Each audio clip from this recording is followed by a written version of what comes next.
Hi, this is Chris Hicks. On 7/26/2017, today, I went to the Clermont County Board of County Commissioners meeting and intended during the citizen input time to have some updates on the progression of the secret plan funded by a secret tax to issue millions of dollars in debt for the county to subsidize FC Cincinnati and, as you know, a secret deal. What happened at the county commissioners meeting I thought was shocking. I was physically prevented from being able to read any remarks, and I was removed from the room. These remarks I had sent to the county commissioners shortly before the meeting for the purposes of them being able to be easily put within the minutes of the meeting.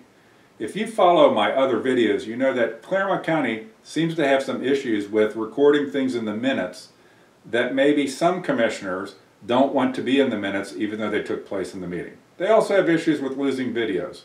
The good news about today, 7/26, is the video survived. So first, let you watch the video of me trying to read my remarks at the Board of County Commissioners meeting, and then I'll come back and actually read the remarks for you.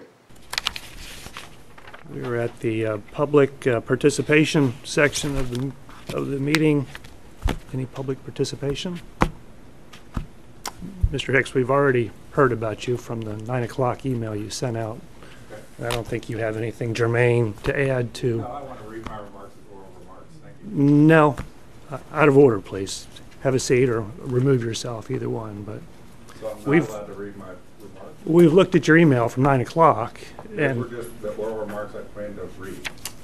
Yeah, and I don't feel you have anything to add that we're working on that's germane to the commissioners. For the public record, Mr. Commissioner. Out of order. Either remove yourself or I'll have you removed.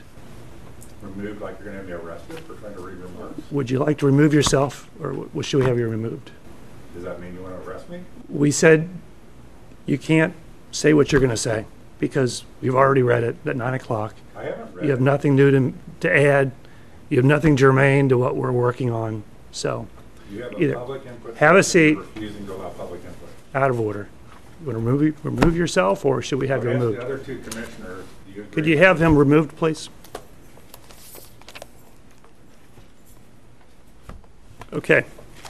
We'll take a recess as the minutes are prepared unless there's an addition. No addition, Steve? Okay, now that you've seen what happened at the meeting, let me tell you what happened out in the hallway. The deputy, who I've gotten to know pretty well, because they go into executive section for usually about 30 minutes per commissioner meeting where nobody's in the room and everybody leaves, and the deputy is there, and then the commissioners come back, and that's when citizen input time.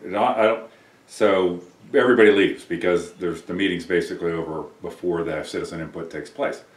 So the deputy in the hallway first tells me he never saw anything like it, and his first reaction is, I wonder what's going to happen to the video. So you saw the video at least, so hats off that the video actually survived and is posted.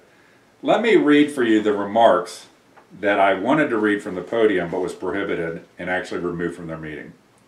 I am Chris Hicks. I live at 444 Woodward Court, Cincinnati, Ohio 45255. If anyone has information helpful to the cause of clean and open government or just questions, feel free to call me at 513-201-7902. Commissioners, I am committed to being here whenever I can present updates on the secret plan to use a secret tax to issue millions in debt to subsidize a pro sports team. I always strive to be fact-based and welcome you to offer your comments following my comments. You, not I, ultimately control transparency on these matters. It is now 45 days since Mr. Ubel offered meetings in writing, and 14 days since Mr. Painter read a letter promising an open discussion. You, not I, are the ones who make repeated promises of meetings and repeatedly speak of your commitment to open and transparent governance. You have the power to be open and transparent and conflict-free. I only have the power to ask you to be what you say. This is my third time speaking. In my first time, I asked simple things. 1, transparency on the plan to subsidize pro sports, and 2, for Mr. Ubel to eliminate his conflicts of interest by wearing only one hat. As time goes by, I learn more, and I get more concerned with conflicts of interest and abuses of office. These are the 4 biggest updates. First, I still find no evidence of the validity of a validly executed NDA Mr. Ubel and others have cited. The CVB has completely lawyered up on providing any evidence of a valid NDA. The prosecutor's office has seen no NDA and were not asked to review any NDA to which Mr. Ubel agreed. I doubt it is real. Second, I have found that in 2012, Mr. Ubel orchestrated a county takeover of the CVB by replacing 5 board members at once to create a majority voting bloc for the purposes of taking control of the organization. From then on, he has been the de facto head of the CVB. Today, 6 of 7 CVB board members are government employees or elected officials. 4 of 7, a majority, are county employees or elected officials. Not a single hotelier, restaurateur, venue operator, or retailer serves on the CVB board. Third, I found that the Ohio Association of Convention and Visitors Bureau's Legislative Affairs Committee thinks it is a conflict of interest to have an auditor, deputy auditor, or commissioner serve on a CVB board. Additionally, the county auditor being on a board that determines where funds collected by the auditor are dispersed is a listed conflict of interest by the Ohio Attorney General. The prosecutor has provided no evidence they sought AG opinions prior to these people being seated on the CVB board. Fourth, let me read the entirety of Ohio Revised Code 2921.45. Quote, "No public servant, under color of his office, employment, or authority, shall knowingly deprive or conspire or attempt to deprive any person of a constitutional or statutory right. Whoever violates this section is guilty of interfering with civil rights, a misdemeanor of the first degree. Constitutional or statutory right. A misdemeanor of the first degree is punishable by up to 6 months in jail and up to a $1,000 fine. Mr. Ubel threatened a hotel general manager's livelihood if he would not support the tax. Mr. Ubel tried to come after me using the Republican Executive Committee to suppress my speech and defame my name.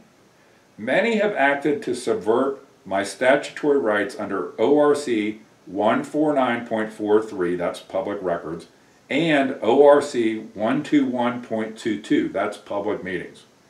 Let me read again the entirety of ORC 2921.45. Quote, "No public servant, under color of his office, employment, or authority, shall knowingly deprive or conspire or attempt to deprive any person of a constitutional or statutory right. Whoever violates this section is guilty of interfering with civil rights, a misdemeanor of the first degree." I will dig deeper on this. It is time to get clean. I appreciate the opportunity to speak. Of course, I didn't have it, but wouldn't it have been so much easier to be transparent, to avoid conflicts of interest, to honor offers of meetings and transparency, to live up to flowery words with deeds? What started as a secret tax to support a secret plan to issue millions in debt to subsidize pro sports is so much more about whether we will have clean, open, and conflict-free governance and what our party ultimately will stand for. There is still time to get clean. Thank you. Those were the remarks. I will provide them when I provide this video. So that's it.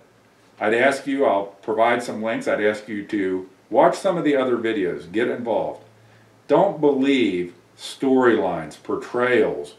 Believe facts. Believe facts. I am super thorough in my facts, super thorough on checking things out. There is no reason that we're sitting here months and months and months after this came to light with still no transparency, no meetings, no discussions, and now the absurdity of trying to keep citizens from being able to even speak on this issue. Again, if you have any insights, I've gotten several calls from people telling me look for the bodies here, look for the bodies there in terms of the way the government is set up. If you have any points or questions or just comments, whether you're for or against the way I'm approaching things, feel free to give me a call.